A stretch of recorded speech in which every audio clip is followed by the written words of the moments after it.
What up, and welcome back to the Kraken Podcast, the podcast we talk all things cryptid, all things urban legends, and all things just a little bit spooky. And today, I am not in the studio. I am actually hanging out at home, so I can drink as many brews as I want. No drive home. Because we're doing something a little bit different today. So we have a guest of the show. So I'm Mike. I'm going to throw it over to Corey, bring in our guest. Corey, what you got? Yeah, so today we got a very special guest. I know what we talked about. We have our Sasquatch, Bigfoot month coming up in July that we're going to be doing a couple episodes on. So I wanted to find somebody in the field, and I came across a couple documentaries and things on YouTube and reached out to him. So today we have Larry Beans Baxter as our guest. And he has a background in the military and law enforcement, where he's retired, and he's transitioned kind of into like cryptid research now, and has his own podcast called Alasquatch. How do I pronounce that one? Alasquatch. Alasquatch. Yeah. Alasquatch. There we go. Yeah. Alasquatch. Where he talks about all things cryptid in the state of Alaska. So we're really excited to have him on to kind of pick his brain, because he's been on a lot of really cool expeditions and it's been to a lot of really cool places and has a lot of information to talk about and really educate everybody on this big hairy son of a bitch. So going to throw it over to you, Beans. So, I mean, if you want to bring us in on, just a little bit more about you. And then I really want to know how you got the nickname Beans, because I think that's awesome. Like, because every time I see anything about you, it's beans. Yeah. So it's not a very exciting story. So I grew up in the 80s. My formative years were in the 80s there, and there was a show on. It came on Fox right around the time the Fox network started, and they had Married with Children, 21 Jump Street, and a show called Werewolf. But they had another show that nobody remembers called Beans Baxter. And it was about this kid that was a spy, his dad was a spy, and his dad gets kidnapped by like the evil spy agency. And they recruit him to like go look for his dad. And he was a kid spy named Beans Baxter. And I think Beans was his nickname. His name was Benjamin. And my last name was Baxter, and my first name was Larry. My dad's first name was Larry, and it kind of became a way for people different. They'd call a house and they'd be like, "Is Larry there?" And my mom would be like, "You mean Beans?" And so it just became a way for people to differentiate me from my dad, and then it just stuck. And it was kind of funny because there for a while, I tell people, I'm like, "My name's Beans," and they're like, "Your name's not Beans," and then. Like my mom would come up, "Beans, do you want something?" And they're like, "I'll be damned, maybe his name is Beans." But one of my best friends in the world, I told him when we first met, I'm like, "I'm Beans." He's like, "You're a grown man. I'm not calling you Beans." And he calls my house one day. I mean, he said grown man. We were like 17, 18. Yeah. He calls my house one day and he's like, "Is Larry there?" And my mom's like, "Do you mean Beans?" And he's like, "Okay, he's Beans." So yeah, he's called me that ever since then. But yeah, it's just because of that TV show that nobody remembers. Like, I think you can still see like the intro to it or something on YouTube and maybe a couple episodes, but it's got memory hold pretty good there. I not too many people remember it at all. Huh.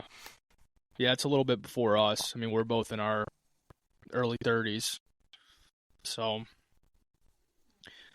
a little bit about your history, your work experience as far as, being in the military, being in law enforcement, kind of what was that like? And did that kind of set you up for your research into Bigfoot, other cryptids like that? Has that really helped you in those areas? Yeah. I like I said, growing up in the 80s, Ghostbusters, was my thing. And that really kind of got me into cryptids, ghosts, Bigfoot, stuff like that. And, I was always also like a big, huge comic book fan. There's Batman back there behind me. And so I always like gravitated towards like law enforcement, stuff like that. wanted to be a superhero. I wanted to carry cool shit on my belt. And, so I reached the age of reason, joined the military. I said, I don't care where the Army sends me as long as it's nowhere cold. Straight to Alaska I went. Okay. And joke was on them because I actually enjoy it up here. I like it. I met my wife up here, and I've been up here pretty much ever since. We moved back home to Kentucky for a little bit after I got out of the military, and we were like, we're going back. We're going back to Alaska. But I got into law enforcement up here a little bit after I got out of the military, and it's amazing how, I got lucky enough to get hired by a department that was pretty liberal with their training. They'd let you basically go to whatever you want as long as it would benefit the department in some way. And so if you could find some good training and say, this is what I want to go to this year, they'd say, oh, well, okay, that can help us out eventually, and so I got to go to some really cool training. I got to go to some, interview, interrogation, homicide training, investigation training, stuff like that. And it was amazing. Like while I'm sitting there in some of those classes and they're talking and they're saying, well, explaining things, I'm like, man, that could really translate well to cryptid research. And, so it's amazing how many parallels there are between police work and cryptid research. And a lot of the problems that I see in, cryptid investigation and research is basically it's just a lack of like documentation. People don't know how to handle evidence. They don't know what to do with it, once they find it. And, I wrote a book about it called Squatch Cop. And, it's funny because I wrote this book and I'm like, there's not another book like this out there. Like there's no books out there that tell you how to collect and document evidence. There's some books out there that'll tell you kind of like how to look for Bigfoot, but there's not really that many out there that tell you what to do when you find something. And I was like, this is amazing. There's no other books like this out there. And it's sold tens of copies because people want to hear scary stories. They don't want to know what to do with evidence. So, but yeah, it does. It translates very well over into cryptid research. Awesome. Yeah, and then, I mentioned earlier about your podcast. So how has that evolved over time? Well, it started out, I didn't want to do like a straight up encounters podcast because I think there's too many. I think there's too many. I think there's more than is reasonable. Yeah. And I really, I wanted to do something that was kind of Alaska centric. So I combined Alaska and Sasquatch and come up with Alasquatch. It's the podcast about all things cryptid in the great state of Alaska. And, I do have the occasional encounter podcast where I'll have somebody come on and tell an encounter. But for the most part, it's me and sometimes a guest or some friends just talking about Alaska centric stuff. Or even, I've had people from other states come on. Recently, I've had retired Navy SEAL Dan Toth come on. We just kind of met just accidentally, and he's down in Colorado. And I'm with my military background. I've got a lot of respect for those guys, the SEALs, Special Forces, anything like that. And in my opinion, for personally me, finding somebody that was in the SEAL teams that's into Bigfoot was just like, this is amazing. You're like, holy cow, like there's not that many guys out there that are doing that kind of research, that have that kind of training like the SEALs do. So, I've been talking to him. He's been on the podcast a couple of times. I'm going to go down and speak at he's having a conference, here in a couple of weeks in, Broomfield, Colorado. I'm going to go down there and meet him and talk at his conference. But yeah, I think, if anybody is going to get some good evidence, I think it's probably somebody, with a law enforcement or military background and actually knows like what to do with the evidence once they get it. Cause I think that's a big problem. You see people get stuff and they immediately, throw it on Facebook, or they do, they just do some weird stuff with it. And, a lot of times it's probably not the best way to handle it. If you send a lot of, videos and stuff like that, if you're posting on social media, it sends up a lot of red flags, which not to say if I didn't get some footage, I would share it eventually, but it probably wouldn't be like, I wouldn't do it like the next day. I would probably have some people look at it, have some people come and talk about it. But, I think Alasquatch, it's more of a grounded approach to research. I I try not to draw a lot of red circles. I like to take just a grounded law enforcement approach to it. I try to think, okay, well, Bigfoot's probably not what caused this. There's other explanations, especially up here in Alaska. We have a lot of big animals, moose, bear, wolves, stuff of that nature. So, you've got to rule out the local wildlife before you start blaming Bigfoot for evidence. And, I find a lot of times, that's not what people do. They see a couple of sticks touching each other in the woods, and they're like, that is a Bigfoot glyph right there. Yeah. I found, of all the hours and hours I've spent in the woods, I've only found a couple of things that were, I was like, man, that's like glyph wise, like talking about like tree manipulations and stuff, where I was like, man, that might actually be there might be something to that, because I found a tree one time that was like bent and pointing in two different directions, almost making like an arrow pointing down a hill. That was kind of interesting. But I think, I try not to jump to any conclusions. I try not to, make wild, like, Bigfoot only eat gluten-free squirrels and tree bark, like you got to, people make those kind of claims all the time. But if I make a claim like that, I try and preface it by like, this is a theory I have. This is, my own personal hypothesis. I don't go out there and be like, Bigfoot live in caves and they only eat bark off of trees. I'm like, if you're going to make a statement like that, a definitive statement, you've got to show your work on it. You've got to be like, this is why I think that is a definitive statement to make. Yeah. I think too, what, at least some of like the stuff I watched on YouTube with like the Portlock documentary when you went out there in I know you went out there twice, I think, but it was the one in 2018 with, I forget the name of the group that you went out there with.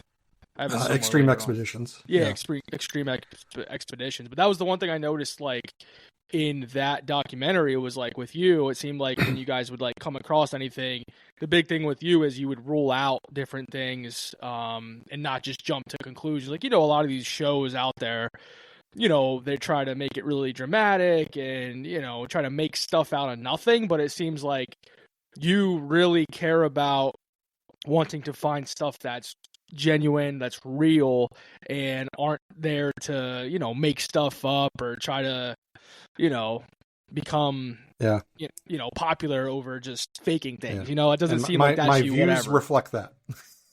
Yeah. I think that there's an honor in that, though. You I get more of a don't loyal care. following, people that genuinely want to have answers compared to, just have their mind blown on the daily. Yeah. I mean, I'll take it any day over, having to go out in the woods and point at a dark spot and be like, there's one right there. And, it's just, I mean, a lot of times I go out, I don't find anything. It happens more often than not. And, I tell people, here's an odd thing about the Bigfoot community is, once I was on TV, I thought like, oh, like people are going to like recognize me and, I'm going to be like Bigfoot famous or whatever. And, occasionally I can't say that I've ever really been like recognized out on the street, but on social media, a lot of people will send me, messages and friend requests and stuff. But I gotta say I was kind of blindsided by the amount of messages I get of people that are just like, they'll send me a message. They're like, hey, I saw you on TV and blah, blah, blah. And I really like your, this or that. And I'm like, oh, thank you. And then the very next thing is, what do you think about this guy? Or what do you think about this person? And I'm just like, well, I don't watch that person, or I don't know who you're talking about there, but that's something I don't know why. I don't know why that's a thing. Apparently it's not just me. It happens to like other people too in the Bigfoot sphere, but I was kind of surprised by it. It kind of blindsided me. I was like, because it's not just like a couple of those. I mean, I get one of those like every couple of weeks where it's somebody's like, oh, hey, I saw you on this documentary. I saw you on this TV show and I really like your style, or I really like this, or I really like that. And then, if you respond, you're like, oh, thanks, man. I appreciate it. Then there's like the bubbles, and it's like, what do you think about this video or this person? And, it's kind of interesting. I never really thought that would be, a thing, but it is. And, I've kind of like, well, I think you should probably form your own opinion on that. Yeah. Yeah. So with our podcast, diving into cryptids, urban legends, all things spooky, like we like to say. You know, we talk about different paranormal, different superstitions, all that fun stuff. So outside of Bigfoot, are there any other cryptids or paranormal phenomena that you're particularly intrigued by? I really want to dive into, no pun intended, dive into the Lake Iliamna monster. That's a lake monster up here. It's actually not too far from where I live. It's across the ocean. It's across the bay from me here. And I've always wanted to go over there and spend some time and maybe do some videos and maybe a little mini documentary on that. Cause I think there's really something to it. I don't know. It might just be a giant sturgeon or something like that, but I think there is something in that lake that is massive and, that people see occasionally from the air. And, I think it's probably very likely to exist. There may be a rational explanation for it, like a sturgeon or something, but I think it's more than likely a real entity, creature. And what body of water did you say that was in? Lake Iliamna. Okay. Yeah. That'll be a good one for you to mispronounce, Corey, at some point. Yeah, I'll have to practice that. It's like Illiama, I believe is how it's spelled. Okay. Awesome. Yeah, I really like those like lake monsters and stuff. The one that we really like, I really like, I think Mike likes them too, is Champ. Yeah. In Lake Champlain in New York. And my family, we've been up there a couple times now, and we actually did a podcast last July when I was sitting right on the lake. Which I mean, as far as our podcast go, like we're just coming up on a year now, but that was like probably my favorite episode that we did, just because I was on location when we recorded our episode. So it was just, I don't know, it just hit different. You know, it didn't go as I planned because there was a lot of other variables like the wind and people walking around and, you know, yada yada. But just as far as like the scenery being on the lake, like it was freaking awesome. And that's one that I believe in as well, is like something in that lake. Could it be, you know, a big fish or whatever? Yeah, it could be. But I mean, there's a lot of talk about something going on in that lake. So I don't know. Yeah.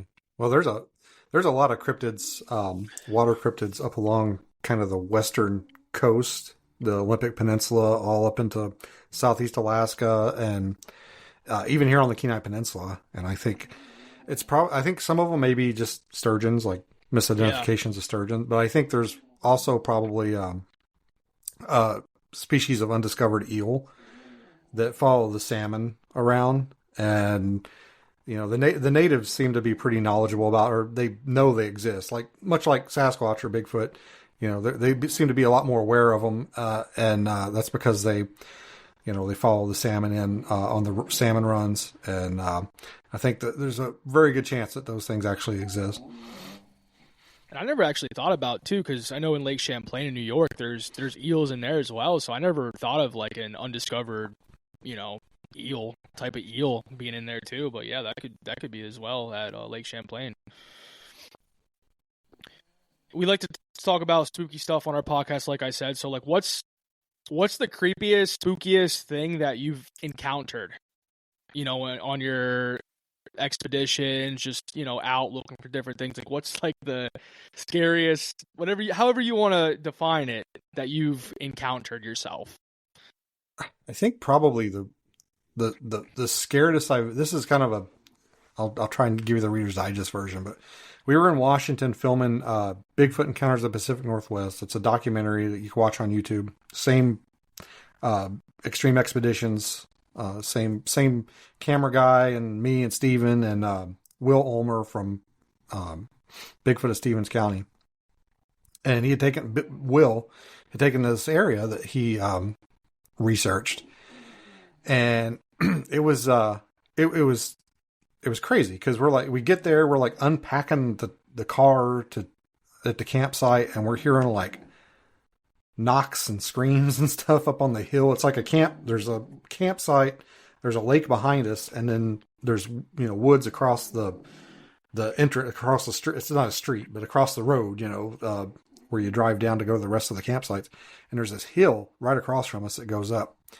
And all the activity seemed to be happening like up on that hill. And we're getting there and we're hearing like knocks and whoops and stuff. And it's like in the middle of the day. And it wasn't like constant. Like it wasn't going on the entire time we were there, but it was a lot. And we actually found some tracks. We found like a little watering hole, and there was like a track in the watering hole. And it was either human or Bigfoot. It wasn't like a giant Bigfoot track. It was actually I think it was 12 or 13 inches, which is within, human size. But it was, really thick, like forest. Like, I don't know why anybody would be walking barefoot through there, but I mean, we were there, so it's obviously not like inaccessible. But anyway, it was during that trip, and we had gone down the street a little bit, or down the road, and had gone up a logging road, and we were on foot, and we were walking up this logging road, and it just super squatchy. I mean, just super like thick, Pacific Northwest forest. You can't see, 10 feet, into the wood line. And, it was our last night, or last evening there. And, I was kind of disappointed because we were having all this crazy activity. There were knocks, there were howls and whoops and all kinds of stuff, but I hadn't seen anything, and I wanted to see a Bigfoot. And so I'm like, man, time's winding down. I want to see something. Well, we had, hiked as far as we were going to hike, and they turned around and we were going back the other way. And I was like, well, I'm going to stop here and, take a leak, and you guys go ahead, and I'll catch up with you guys here in a little bit. And the whole time I'm not scared. I'm not thinking like this is exactly how like every missing 411 story goes. I'm just like, I'm going to sit here for a minute and see if anything is following us and comes up behind us. So sure enough, I take a leak, and I'm just kind of waiting for some distance to get between me and the group. And I take my FLIR out of my pack, and I'm FLIRing, and I'm standing like up against the wood line on one side of the road, and I'm FLIRing across the street. Well, it's not a street, it's a logging road. I say street, it wasn't paved. You probably couldn't get a 2-wheel drive vehicle down this road. But I'm FLIRing, and my back's to the wood line, and I swear, like, I just hear like kind of like over my shoulder. It just sounded like whispering, and I couldn't make out any words. I couldn't make out what it said. And I wheel around, and I'm looking, and I don't see anything. I don't hear anything. I'm FLIRing. I get my FLIR, and I'm looking. Don't see anything. Don't hear anything else. Don't see anything else. And it just, boom, just fear. Just, I'm a police officer. I've been in some hairy situations. I've been in fear for my life before in the line of duty. I've been in physical altercations with people. I've been, I've had knives and weapons pulled on me. I've had to pull my weapon on other people. I've been in tense situations before. So I've had some stress inoculation in my life. And I'm not telling you that to brag. I'm just telling you that to understand what you're dealing with here. And it was just like somebody flipped a switch, and I was afraid. And I don't get that scared ever, and it was, and I'm just like, ooh. So I don't run, but I start like walking to catch up with the group. I don't see or hear anything else. Catch up with the group, and I'm like, you guys aren't going to believe what I tell them, and everybody's kind of like, huh, that's weird. And I'm still like, oh my God, like it's going to get me. I don't even know what it is. I'm just like scared. We get back in the truck. We drive back to the campsite. And like I said, that was our last night. And I was just like, I'm ready to go. If somebody had said like, hey, let's just tear down camp and go get a hotel, I'll be like, I'll pay for it. Let's go. Like, I was ready to go. Yeah. And so we're sitting there in camp. It gets dark. And eventually everybody's like, oh, I'm tired. I'm going to go to bed. So everybody goes and lays down. And me and Will stay up. And Will was like, I don't know if he was feeding off of my vibe or if he was getting the same vibe. But Will was kind of like, man, something's off. Like, something's weird. So me and Will stayed up all night. We kept feeding the fire. And we were basically like, I don't know, I can't explain it. I felt like, that hill on the other side of the campsite there, I felt like that Bigfoot was going to come over that hill like the Zulu Nation and just kill us all. Oh. And I can't articulate why I felt that way. I just felt that way. I had that feeling. And I sat there all night, just kind of very, stressed, afraid, like, oh my gosh, like what's going to happen? What's going to happen? This impending sense of doom. And finally about 3:30 in the morning, something like that, we're sitting there and we've been hearing noises the whole trip. It wasn't nothing to be sitting there talking like, oh, hey, like you want some marshmallows? And then off in the distance, you just hear, ah, like monkeys yelling and shit up on the hill. Yeah. So we're sitting there. It's like 3:30 in the morning, something like that. And we just hear this boom. And it wasn't a gunshot, but it was this big, it was just this big booming sound. And, it was somewhere like off on the other side of that hill, like way off. And, we're sitting there and Will looks at me and he's like, is it just me or did the atmosphere change? And as soon as that sound happened, it was like somebody flipped a switch and I wasn't scared anymore. I was just like, wow. Well, I guess, I'm tired. I'm going to have to drive everybody back, to town. I guess I'm going to go get some sleep now. And, I felt fine. I felt normal. It was just like a switch was flipped and all the anxiety and fear went away. And, I think we both ended up like going to bed, getting in our tents and going to sleep, and woke up the next morning and got out of there just like we planned. It was fine. But that's the most unexplainable thing that's ever happened to me. Wow. So do you think that the Bigfoot, when it whispered behind you, it did that to scare you? I don't know if it was a Bigfoot. Like I was like trying to like rationalize it. I'm like, maybe I had a water bottle in my pack and it, I moved and the air got like, like I'm like, trying to like figure out what it could be. I took my pack off when I got back to the car and I was like squeezing my water bottle and I couldn't get it to make a sound, let alone that sound. And, I don't know what it was. I don't know what it could have been. Wow. There were mountain lions in that area. That was another thing. We were walking along that logging road and we saw, the tracks of every kind of animal you can imagine. We saw moose tracks, deer tracks, bear tracks, mountain lion tracks, turkey tracks. You name an animal and it had been on that road. And they were all going in one direction. They were all like going down the hill. And that was kind of odd, but I never really, we don't have, we're not supposed to have mountain lions up here in Alaska. I think we probably do, but officially we don't. And it wasn't really anything I ever thought about or worried about. And then we saw those mountain lion tracks and I was like, like I can deal with moose and bear. Like I know like how to read them. I know like what to do, but I don't know anything about mountain lions. So that worried me a little bit. Yeah. But I don't know. I mean, maybe it was a mountain lion. Maybe there was, hit me with some infrasound. I don't know. I don't know what it was. I'm not going to say it was a Bigfoot because I just don't know. Yeah. Yeah. I know we've talked about, different paranormal, supernatural, entities, beings, and some of them too make people, they evoke that sense of dread, that sense of fear. So, like, could it have been something like that? Who knows? Like that's a lot of like the elementals kind of stuff too. It's weird. Yeah. I mean, it's it's a lot of Native Americans in that area, the Colville Indians. A lot of Native American stuff in there. I mean, who knows where we were in relation to their, what they did, their land, burial ground, stuff like that. I have no idea. Yeah.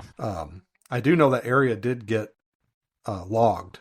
Not a couple of years after, because I made it a point, like I wanted to go back there and spend the night by myself and like face my fears. Oh. And I finally did it a couple of years ago, and it didn't even look like the same place. Like that road was just gone. I mean, the road was still there, but all the trees were gone. They had logged the hell out of it. So that was kind of, was kind of sad, but I mean, I did it. I went back and I spent the night there by myself, and nothing happened. I did hear some wolves early in the morning, but nothing squatchy and nothing scary. I know earlier you talked a little bit about like your experience as being a police officer and gathering evidence, doing investigations, some of that stuff, and how it translated over to like your work with, Bigfoot.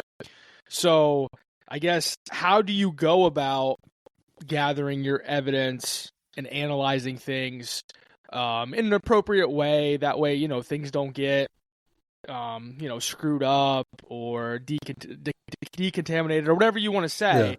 How do you go about doing it the correct way? It depends on what kind of evidence it is, but for the most part, you want a universal thing with evidence is, if you can, you want to photograph the hell out of it. Digital film is cheap. Take pictures of it from every angle, every side. Use a scale. Just get a little anything. I mean, if all you got in your pocket's $1, you can use $1. Something that's uniform. A certain pen or something. Just throw something down to give it a sense of scale. I don't know how many times I see a picture of a footprint on social media, and I'm like, is it this big or is it this big? Like, there's absolutely no scale on this photograph. And so that's my big recommendation is to photograph it a lot. Use scale. Learn about oblique lighting. A lot of times, if you can kind of see something on the ground, but you can't get a good picture of it. A lot of times, if you take your flashlight or something and set it on the ground next to it, shining at it, it'll illuminate it. You can see it a lot better. It'll cast shadows over the impressions. Oh, okay. And you can photograph it that way. There's, the scale, photographing, document, a lot of times, most of the times with most people's cameras and smartphones now, your EXIF data is pretty all encompassing. Like, if you forget to write down what time was that, or what date was it, or something like that, you can usually look at the data on the photograph, even location. It'll have, the latitude and longitude if you have service. So, that's always something I try to drill into people to remember to document is, where did you find it? When did you find it? What was the weather when you found it? Who found it first? Another thing that people don't really realize is, if you do screw up and you touch something, or if you move something or touch something or do something, oh man, I shouldn't have done that. Document that. 'Cause a lot of times, in investigations, somebody will go into a room or something, and they'll pick something up, or they'll move something, or, the EMTs will come in, and there's a bloody knife on the floor, and the guy the EMT doesn't want to put his kneel on it, so he'll move it over there, and that's fine. I mean, it's not optimal, but it's fine. But he needs to tell us, hey, that knife was actually over here, and I moved it over there. And then we need to, okay, well, EMT Johnson said the knife was here in this place, and then, have him demonstrate or put in the knife or a substitution for the knife, how it was pointed, stuff like that, and just document your mistakes. Same thing with DNA evidence, oh man, I touched that. I shouldn't have touched it. Okay, well, you touched it. How did you touch it? You touched it with your bare hand. Okay, well, if it comes back with human DNA, we're going to have to get a sample from you to make sure that it's not your DNA, it's not your contamination. Stuff like that. I mean, just document everything. And then storage is a big one. People, often, you'll get something, and then you'll leave it out on the back porch or something, and the neighborhood dogs are getting into it, or the raccoons or something. Have a secure place to store stuff you find. Don't just leave it laying around. Make sure nobody else has access to it. If I was investigating a crime and I brought a piece of evidence home and put it in the hallway closet, and then I'm in court and they're like, well, who all had access to that? Well, it was in my closet. Well, who can get into the closet? Well, me, my wife, my kids, my kids' friends that come over sometimes, stuff like that. So, you kind of want to sequester it as best you can to where people can't get a hold of it. I don't know. You gotta think like a cop, I do case files. I will start, like if I get a sighting report or find something, I'll start a case file for it, just like we did at my agency. I'll give it a number. I usually start with a year. This is 25-000, like 1 or 2 or 3 or 4, you go sequentially. And, everything that I have for that case or that sighting, I'll put it in one file. And usually at the end of the investigation, I'll write a little report and just say, on this day at this time, this person, Corey came and told me he saw a Bigfoot here. I went to the area. I looked around. I found this footprint. This is where I found it. I took, see photographs included in this report, take the pictures, use my scale, all that good stuff. And then I put all that stuff in one case file. And that way it's all in one spot.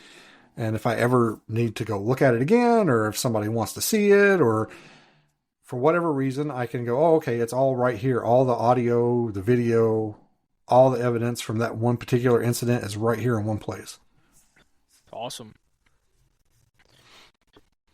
So talking about investigations and how you go about it, as far as you go, what is like the best piece of evidence that you've ever found that I guess you could say could be a possible Bigfoot? Well, the one that I'm waiting with bated breath for is Alex Pedikov was out at Area A. There's a cabin here near Seward, and we've been going out there for a while. There's been a lot of different activities going on out there. And Alex was out there a couple of years ago filming I think it was the Dark Coast Sasquatch, something like that. And he found a handprint on the back of the cabin. And it's up, I don't know, it was probably like up about 6.5 feet off the ground. It's not huge. Like, I wouldn't say it's like beyond a human size, but it was a big hand. It was bigger than mine, which I have little dainty fingers, but it was bigger than my hand. And they called me out there after they found it, and they wanted me to swab it for DNA. And so I did. I went out there and filmed. And this is another part. I filmed the entire collection process. I got there. I got my equipment set up. I had somebody film as I swabbed. I think I took 6 swabs. I took a swab from each finger and the palm print. And as far as I know, we're still waiting on those. I sent those to Doug Hychek, if you're familiar with him from Monster Quest. And I think he has a podcast. I can't remember the name of it. I've been on it. But he's doing Legend Meets Science 2. And he sent a bunch of suspected DNA to Darby Orcutt, that's doing a big DNA study. I think he's in North Carolina at some university there. I know I'm probably going to get the wrong place, and somebody's going to be like, he doesn't know what he's talking about. But Darby Orcutt has the samples, and he's supposed to be testing them. So I can't wait to see what comes back with that. I think of anything, I think that has the possibility to come back as probably non-human primate. It's either human or it's going to be non-human primate. I don't know which. I hope it doesn't come back as human, because I don't understand how that handprint got there and how it lasted as long as it did. But from the time Alex found it to the time I got out there to sample it was we had some bad weather. I couldn't get out there right away. And it was about 7 or 8 days, and you could still see it, on the back of the cabin. How high up was it? It was like 6.5, 7 feet. But the thing is like there's a big, it's like this, like here's the ground, the cabin sits here, and then there's a really steep hill behind the cabin.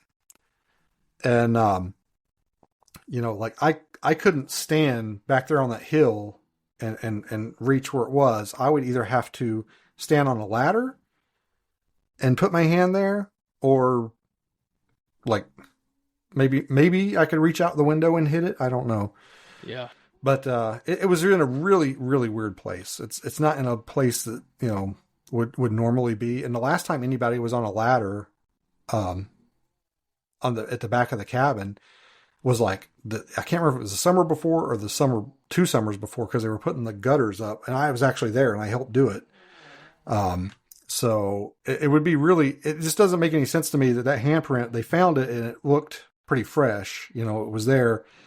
Then a week later I come out and it's not like, you can still see it, but it's not as fresh as the pictures they sent me. Like it had definitely like dried up a little bit and kind of faded a little bit. So it amazes me that it deteriorated that much in a week if it was there like a summer before. Yeah. It would have been completely gone if it had been there from that summer. So I'm excited about that. I don't know when we're going to hear the results, but I hope Doug lets me know and doesn't wait for me to have to watch the documentary to find out. Yeah, that's awesome. So, all right. So now we're going to kind of dive into, I guess, the world of Bigfoot, so to speak. So since Bigfoot is such a huge part of what you do and a major fascination for a lot of our listeners, we wanted to dig into some of the most common Bigfoot-related questions with just your insight. So for someone new to Bigfoot, how would you describe what Bigfoot is, who Bigfoot is? Is he a myth, undiscovered species, interdimensional being? How would you describe what Bigfoot is? So if I had to describe Bigfoot to somebody that had never heard of him, I would just say it's a large, man-like, hairy creature that's been seen in the forests of North America, actually worldwide. But if you're talking Bigfoot like Sasquatch, we're focusing on North America here. And I would say that, in my opinion, because I don't know, in my opinion, it's an undiscovered primate, some kind of a proto-human or something like that. And it just it's very rare. There's not a lot of them around, and they're extremely hard to find. And I think the native people have more. I don't think they necessarily know more about them. I think they have more awareness of them. Because if you listen to the natives talk about them, some tribes will say, "Oh, they're just another tribe of human that are less advanced." Some people say, "Oh no, they're like come from the stars." Some will say, "Oh no, they're cannibals." Some will say, "Oh no, they're the guardians of the forest." So they have just as many different theories and ideas about them as we do. But I think they're more aware of them. They know they're there. It's a part of their lives. I know here in Alaska, with my research into like Port Chatham and the Nantinak, it seems to be about 50-50. Some of the natives will, sit there and say like, "Yep, I believe in the Nantinak. My cousin saw one, I saw one, my auntie saw one, somebody saw one." And then the other half are like, it's just, scary stories to keep kids out of the woods. Yeah. Yeah. I know you talked a little bit about your the handprint you're waiting to get back and stuff, and you're really excited for that.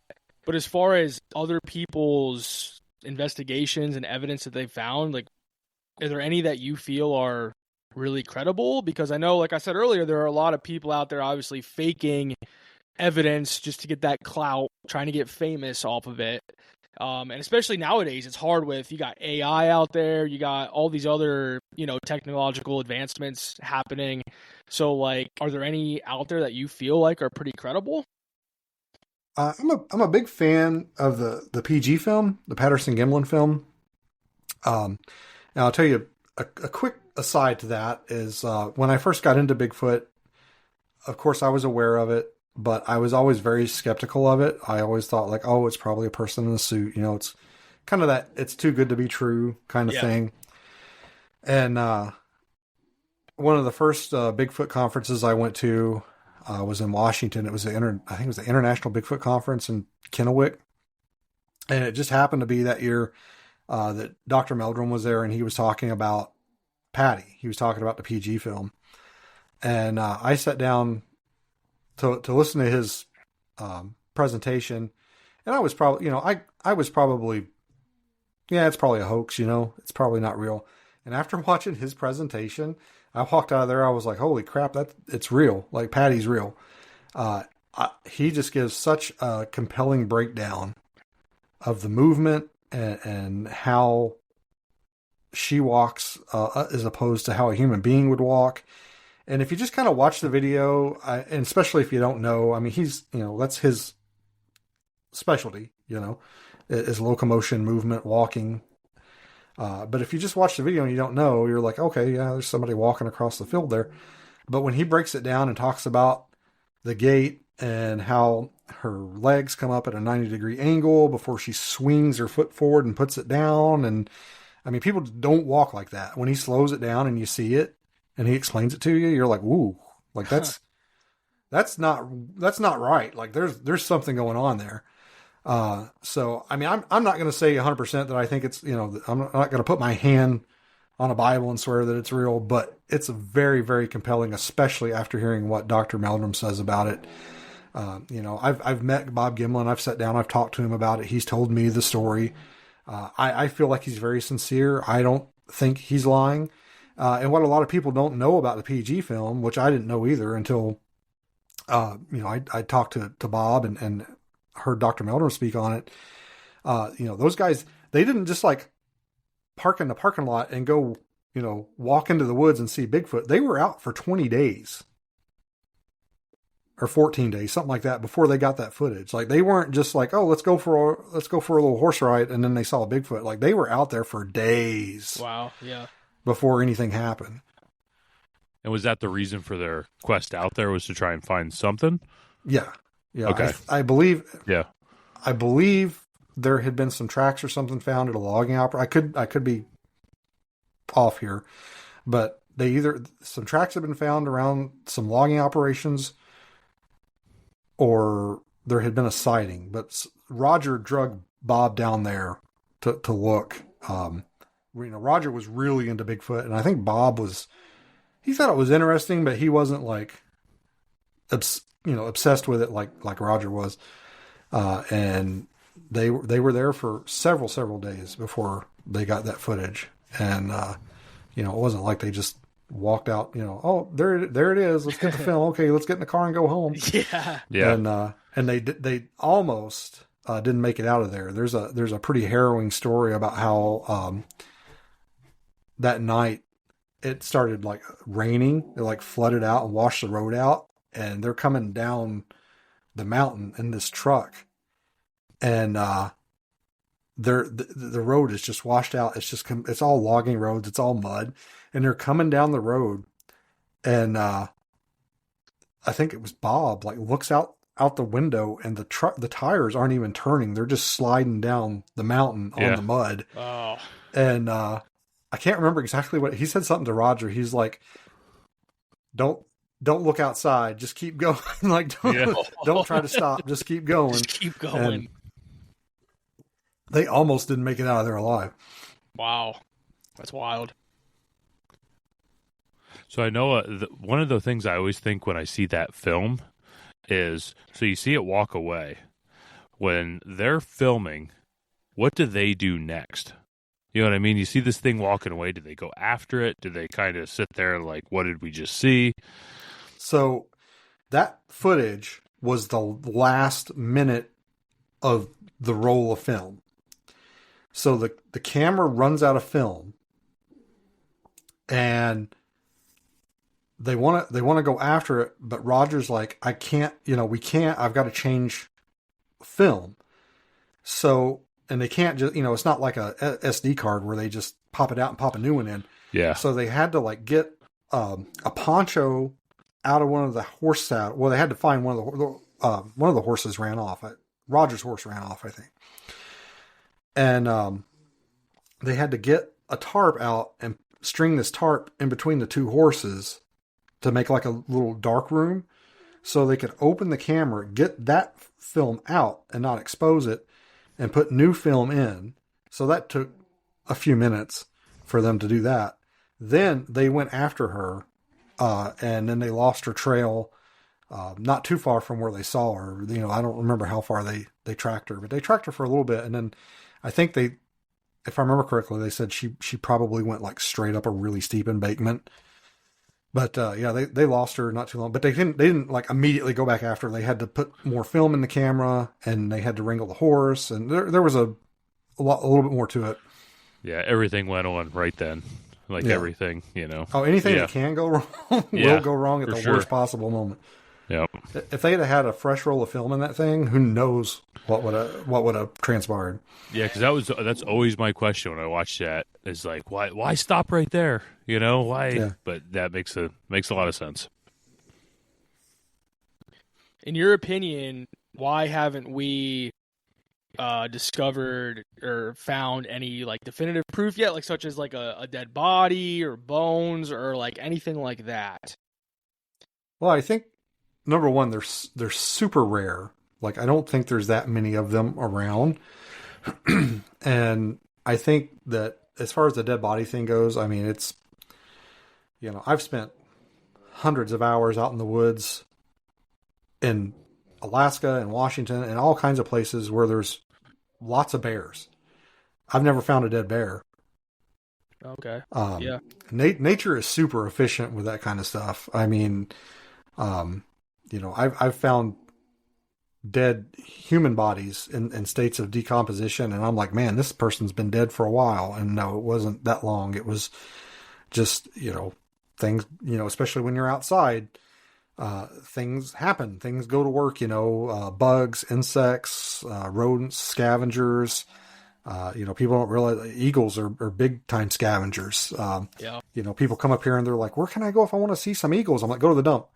Mm-hmm. You know, I go to the dump once a week to throw my garbage away, and sometimes I'll turn around and there's an eagle like standing like 2 or 3 feet from me, like watching me throw my garbage away. It's crazy, but they're all over the dump. Nice. And what do you feel like is the biggest misconception that people have about Bigfoot? Oh, we don't have time for that. Well, I think one of my biggest pet peeves is that there is one Bigfoot. Yeah. Yeah. Like one for the everything. There's just one. There's just one. Yeah. And it's a female because of the Patterson getting the BG film. Like I've heard that before. Like, isn't Bigfoot a girl or isn't Bigfoot a female? And I'm like, well, I'm sure some of them are. Yeah. You think if there's one, yeah, a gender really doesn't even matter at that point, you know? But yeah, that's kind of a big misconception I see, that there's just one Bigfoot and it's a female. The other one, you know, I don't know. I mean, maybe Bigfoot is magical and can jump through portals. I don't know. But it irks me when I see people state that as a fact, you know. That's probably my biggest pet peeve with the Bigfoot community is people just spitting facts with can't show their work to back it up, you know. Yeah, I can get behind that too. I always think because I hunt a little bit, so when you're hunting something that's a little bit older, like a deer or a turkey or anything, I don't know how many times you see it walk that way, and you do a big loop to get around it. Somehow that animal, like the instincts kick in. It's always behind you, no matter what. You know, it's just it's that primal instinct of a lot of these animals. Oh, I'll tell a quick deer hunting story. I'm sitting on a ridge one day, overlooking a cornfield. I was probably like 17, 18. I don't even know if I was old enough to be hunting by myself, but I was. And this doe comes running across the field, the cornfield that I'm looking at. And I'm like, oh, here we go. And so I kind of set up and I get my rifle ready because I'm thinking like maybe there's a buck chasing her. And I'm looking down. I'm sitting up on a ridge, on a hill, looking down. And, you know, the cornfield, of course, is flat. And there's like 2 or 3 fields, you know, that I'm overlooking. But I can only see the one that's closest to me really well. And she's running. And then there's a tree, I don't know, 10 feet or so in front of me. It's not a huge tree, but it's, you know. And she goes behind that tree that's between me and her. And she never comes out on the other side.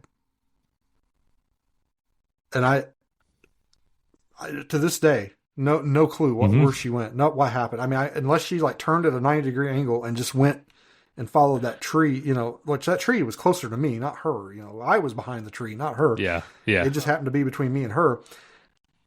I never saw her again. No idea what happened. Wow. It's like that wild intuition, man. It just saves you. Yeah. I've, dealt with a lot of bear up here, and just, they can get right up on you and you won't even know it. Just, holy cow, that's like a 300-pound animal standing. Moose too. I've been walking down the road talking to my wife or something, and she's like, and I'll look over and there'll be a moose standing there, like it happens. Are they pretty aggressive over in Alaska? Not typically. Yeah. This time of year is a bad time of year because they're dropping their calves right now. And in fact, about this time last year, there was a guy killed by a moose about 20 miles from where I sit right now. He had gone to take pictures of a couple of, I think she had dropped twins, and he'd gone to take pictures of her, and he got too close, and the mom trampled him. Oh, wow. But yeah, I've had more aggressive encounters with moose than I have with bear. Damn. I've been chased by more moose. I've been chased. Me and my dog got chased to like back up onto my porch one year, and they're just I don't know. They're just a big, crazy deer with tiny pea-sized brain, and Damn. I know earlier you talked a little bit about some of like the tree knocking and some other aspects related to Bigfoot.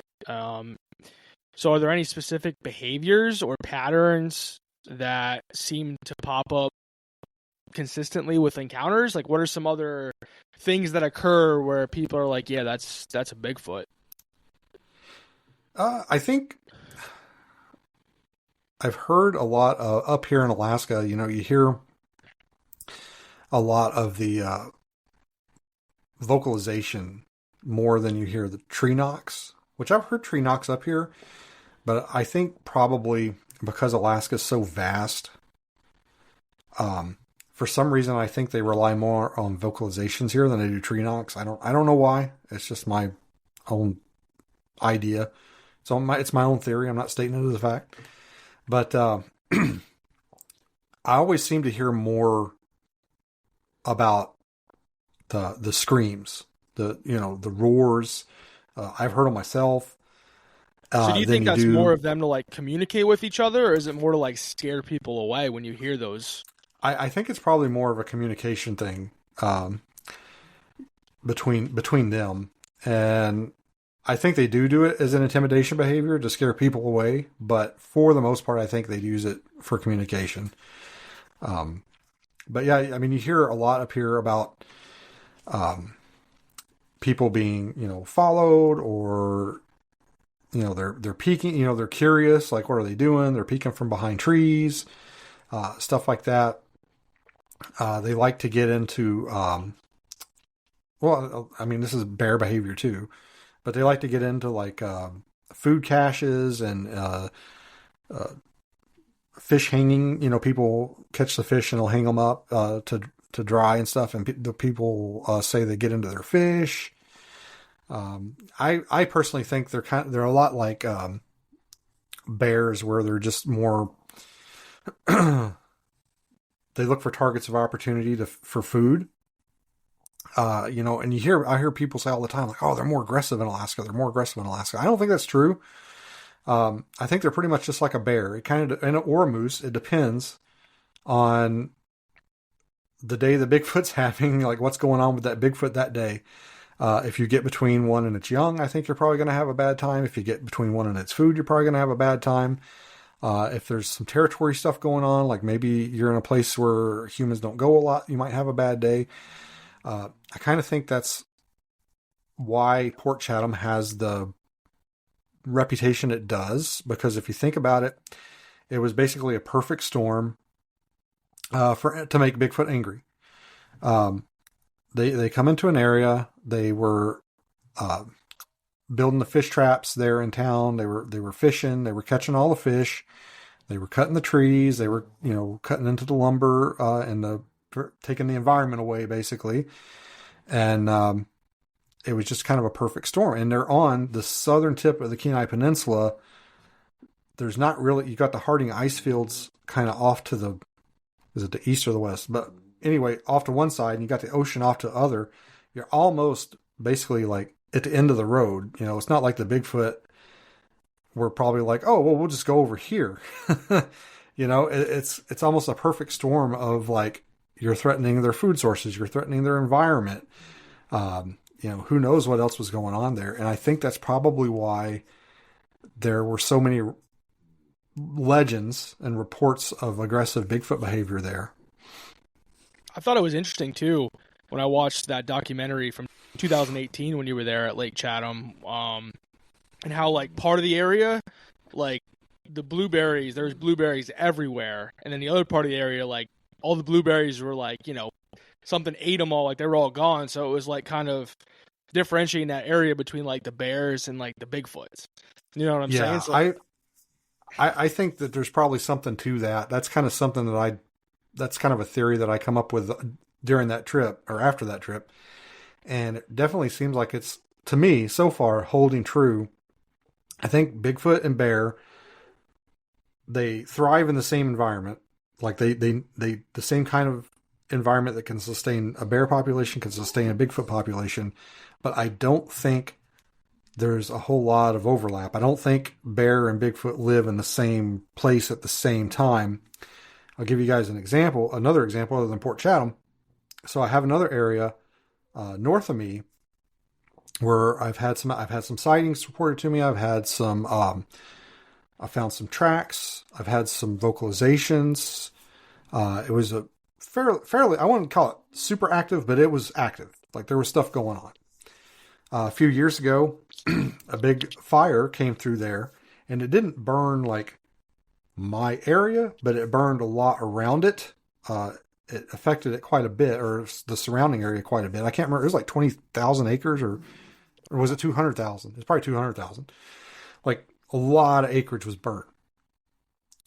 So finally, when I could get back in there, when they finally opened it up, and I went back in there and went to my spot, I noticed like no more vocalizations, no more like, there's no more squatch activity or suspected squatch activity. And the bear sign was like way up. Because used to, I go in that area, I had to drive like 7 miles back to get to the spot where I like to camp. And it's nothing but it's just a gravel road and there's just woods. And used to, when I go back there squatching, I would drive and I get to my camp spot and there's no bear sign, no bear activity, nothing like that. Well, now, after this fire, I've noticed when I drive back in there, like once I get a couple of miles in there, oh, look, there's bear scat in the road. Another mile down the road. Oh, look, there's more bear scat in the road. Another mile down the road. Oh, look, there's some more bear scat in the road. Never saw bear scat like that before the fire.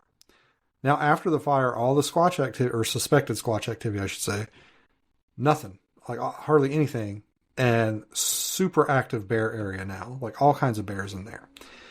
And I don't know if hopefully the fire didn't harm the Sasquatch, but I don't know if it pushed them out and the bears came in. Maybe the bears from that area that burned have moved in and the Squatch have kind of moved away because of the bear or, you know, because of the fire. I don't know. It's all speculation and theory, but all I know is there was squatch activity there and not a lot of bear sign. And now it's the complete opposite. There's a lot of bear sign and not a lot of squatch activity. Damn. So would you consider the Sasquatch more of the dominant of the two that would push the bear out of area, or that a group of bear would be able to come in and push Sasquatch out of areas? I think it probably kind of depends. I think the Sasquatch are probably a little bit more passive if they have somewhere else to go. So I think if they just see a bunch of bear coming in and taking over, they'd probably just be like, I mean, it's Alaska. They'd probably like, all right, we're just going to go over here. Mm-hmm. You know, that's one of the, so I tell people are like, oh, it must be so great to be able to look for Bigfoot up there in Alaska. And I'm like, you know, it is pretty great, but it also kind of sucks because it's so big. And if Bigfoot don't want to be around people here, he certainly doesn't have to be. I think down in the lower 48, especially like in the Pacific Northwest, you have a lot of choke points between communities and cities and towns, and, you know, where they have to pass through to get maybe from one area to another. And there's, you know, that lends itself to a lot more sightings. And that's not necessarily the case here. We've just got a lot of, you know, miles and miles and miles and miles and miles of forest. Like I cannot explain to you how big Alaska is. Like, you have to experience it for yourself. I mean, it's just so massive. And it's kind of a bad thing when you're looking for like a super elusive, you know, creature, in a, you know, it's not my analogy, but it's like a needle in a haystack and the needle's moving. So yeah, it's very challenging. And you think that's why there's, I guess, so many sightings, encounters over in the Pacific Northwest, is because of just all the remoteness and just the area that is, you know, uninhabited, everything like that? Yeah, well, I think it's, you know, they love the like boreal forests, the like rainforest. And, you know, if you notice, the Port Chatham area is just, that's what it is. It's, you know, if you go to the Pacific Northwest, like the Olympic Peninsula, hang around, go out there, you know, do some hiking, and then come here to like Port Chatham, some areas around Seward, Kenai Peninsula, you know, you wouldn't be able to tell the difference. Like, you wouldn't know if you were here or there. And I think that they like that environment. I think they thrive in that environment. I mean, if you think about it, you know, if you threw a gorilla in there and they could adapt to the colder weather, I think they would thrive in there. And I think they probably, they probably move around a little bit. Not like, they don't migrate from like New York to Florida or something like that. But I think to be the size they are, they probably do move around quite a bit to keep from depleting the resources in one area. They might spend a week or a month or something kind of milling around this like 40, I'm just pulling numbers out of my butt, but, you know, around this 40 acres. And then, you know, they move on and go over here and hit, you know, this 40 acres or something. That way they don't just completely deplete the natural resources in an area. And I don't know if that's necessarily an intelligence thing or it's just their instinct that they're running on. But yeah, I think the environment is just critical to their survival. And I think, you know, with these towns and cities and subdivisions and stuff you see encroaching, I think that's where you get a lot of your sightings from, is where they're moving from one area of feeding to another area, and they just happen to get spotted. And you've got these choke points, especially down in the lower 48, where maybe it's a little bit closer between, you know, this area of forest and that area of forest, between these two towns or something, that you know, they only have this limited area they can go through, where they're not walking down like Main Street of Forks, Washington or something. And I think that's probably why you see so little sightings up here in Alaska. We don't have a ton of reported sightings. Although if you do get out and talk to people, even the people that like scoff at Bigfoot and say it's not real, you know, if you can get them to talking, they'll be like, well, I've never seen anything like that. I don't believe in that. But my cousin swears he saw one. Like, everybody either has a story or knows somebody that has a story. Gotcha.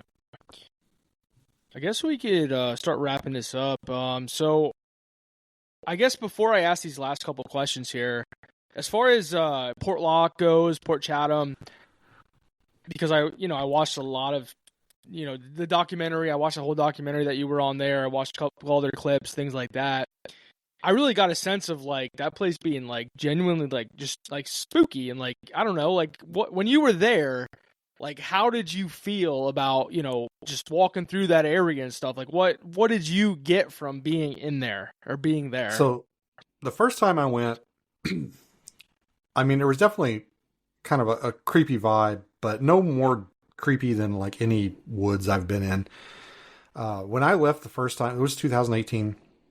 When I left the first time, I was like, I want to come back here and build a cabin and look for Bigfoot, you know, and live off the land and be Grizzly Adams. And, you know, like, I can't wait to come back here. This place is amazing. So then I believe it was 2019, we went back with the Travel Channel and did an episode of Alaska Triangle. And complete opposite. We get there, the weather's bad. It's raining, it's windy. Um, every time, and we kind of started out like we're there with this, film crew from England, great guys, and they a lot of television people I've interacted with. I've had like I wouldn't say bad interactions, but I've just it hasn't been positive. But these guys were pretty good. They just let us do our thing, and they just filmed us doing our thing, and didn't they're like, now act like you're scared. There was none of that stuff going on. It was, you guys just do your thing, and we will film it. So I got to give them credit for that. But we got there, and of course we have to, the boat would anchor in Port Chatham. Port Chatham is, I might as well dispel that. Port Chatham is the name of the bay, and then Port Lock was the name of the town. So you hear some people say like there was two towns. There was Port Chatham and Port Lock. No, Port Chatham is the bay, Port Lock's the town, but people here especially will just use them interchangeably. Like you just say, oh, I'm, Port Chatham, Port Lock. People talk about, it's the same area. But anyway, we would anchor up in Port Chatham, and then we would have to take a boat, a little Zodiac, to get on the shore.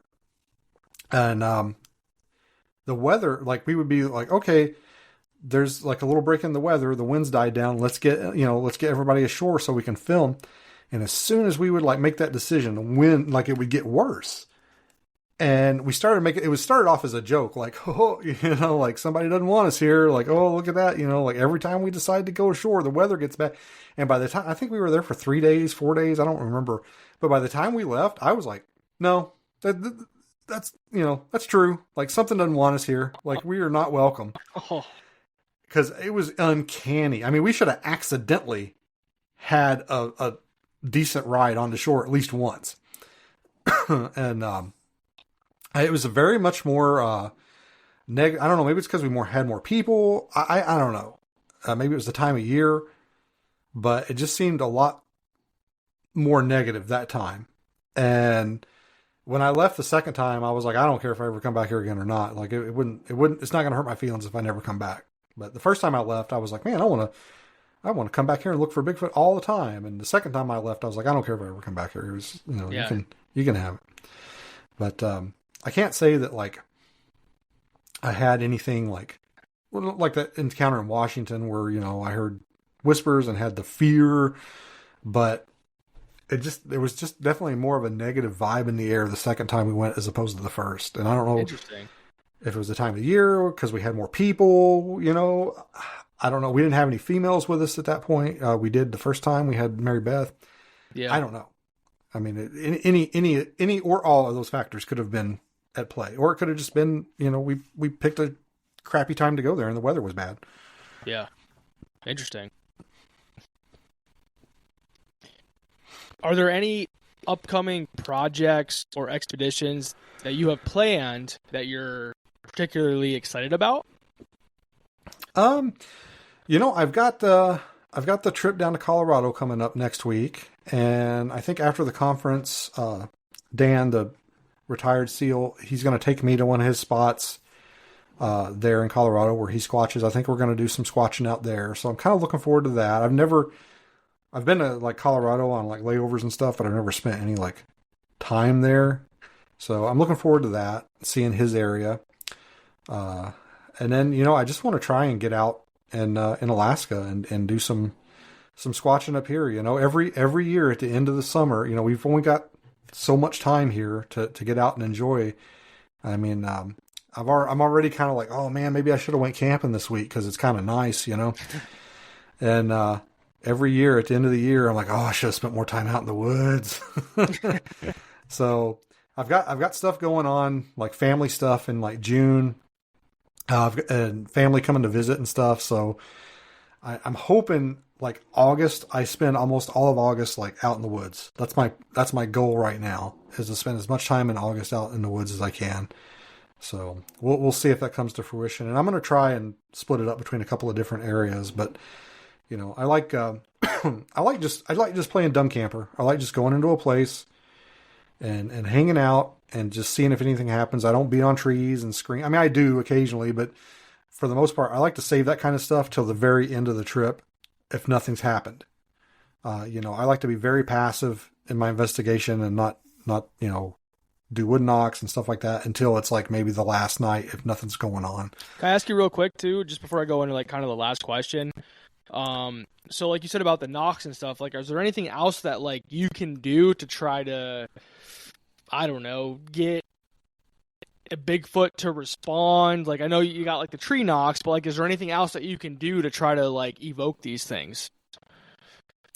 I've heard that they enjoy certain kinds of food. And being up here in Alaska, it's really hard for me to like test this out because we have so many bears and stuff.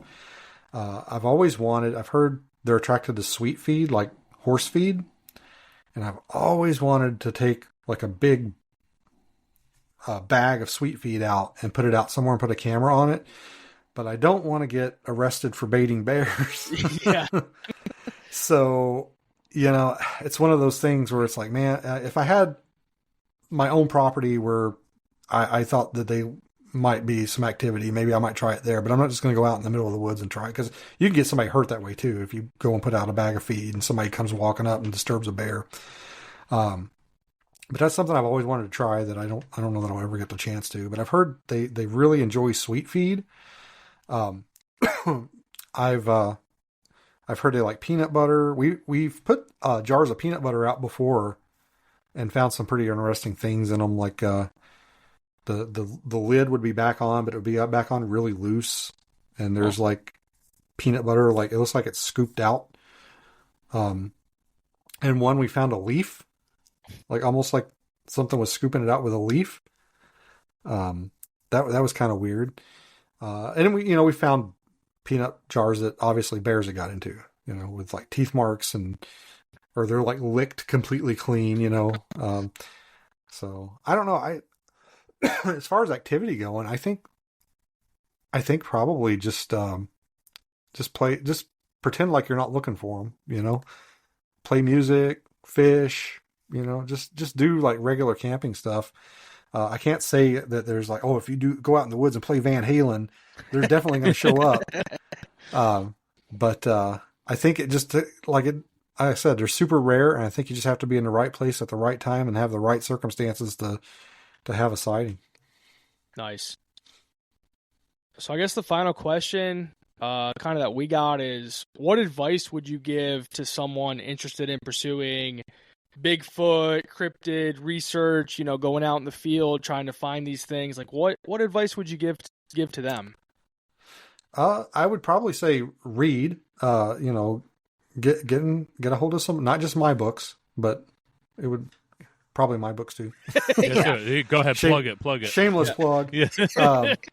But yeah, I would say, check out books. There's Squatch Cop. Ooh.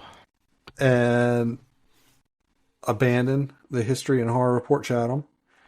But also, read Sasquatch, Legend Meets Science by Dr. Meldrum. If you're interested in Alaska and Bigfoot, you have to read Raincoat Sasquatch by J. Robert Alley. And he has another book called Brushes with Bigfoot that's just Bigfoot encounters from Alaska. Those are super. Raincoat Sasquatch is super helpful and super interesting. I can't remember what year it came out, but it came out way before. Have you guys heard about the nests they found on the Olympic Peninsula? Mm-hmm. So there's a group that investigates in that area, and they found these big, they call them nests, and they look like just big gorilla nests in the forest. And I can't remember what year they found those, but Mr. Alley was writing about those up here in Alaska, in Southeast Alaska, years before that was a thing in the Olympic Peninsula. So, he's got some super, sorry. My dogs are barking at squatches. But yeah, Raincoat Sasquatch, Legend Meets Science, just, read up on everything. Don't go to the television to get your, to do your research. It's for entertainment, but, read up on the subject. Get to know, like I tell people, go out and like a police officer, like a rookie police officer, just go out, drive around, walk around, get to know your area, your beat, know what's normal, know what's not normal, and just get a feel for the place. And that way you'll be able to tell when something is amiss or something's not right, or there's an animal in the area that maybe isn't, always there. Like I said, everything about police work can almost transfer over to cryptid research. But that's just know your area, get used to it. Like a rookie on the beat. Just spend time in it, study it, get to know it, get to know what animals are living there. What's native to your area, stuff like that. Awesome. Mike, is there anything you got before we kind of wrap this up? Not that I can think of. This was fun. A lot of information. I learned a lot. So awesome. Thank you. Yeah, thanks for having me on, guys. I have a great time. I love talking about Alaska and Bigfoot. So always a good time. No, Beans. We appreciate you coming on here, just talking about everything that you've experienced, or not everything, but some of the main points that you've experienced in the area of Bigfoot. And we really appreciate it. Yeah, thanks for having me. I appreciate it. I don't have anything to drink. I'm drinking like energy drink, some Ghost energy drink. I forgot to get some beer. I was going to bring a beer. Oh, I was going to ask what you were drinking too. Yeah. No, I don't even have any beer in the house right now. I'll drink one for you. Yeah, there you go. I'm just really impressed that Corey didn't say at any point, spill the beans to you. So I was going to say cool beans. I was going to say cool beans. There you go. Okay. Oh. Yeah. I was going to just shut this whole recording right off as soon as Corey said it. So yeah. But no, we appreciate you being on here, just giving us some of your time and just trying to help educate, us and some of our listeners just on Bigfoot and just everything that you've done and witnessed. So we really appreciate it. Yeah, no problem. Thanks for having me on. Yeah.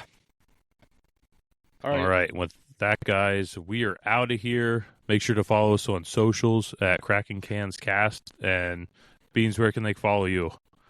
I have Alasquatch on Facebook, Instagram, TikTok, where I post memes. I'm one of the few people that do Bigfoot memes. And I have a website, alasquatchpodcast.com. I've got a little store there. You can come there. You can buy my books. If you buy them from me, I will autograph them for you before I send them out. Otherwise, you can find them on Amazon.com. And just most social medias I am on.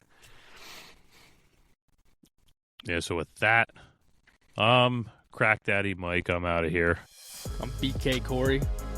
What's BK stand for? It stands for butt crack. That butt crack, it does. All right, we're out.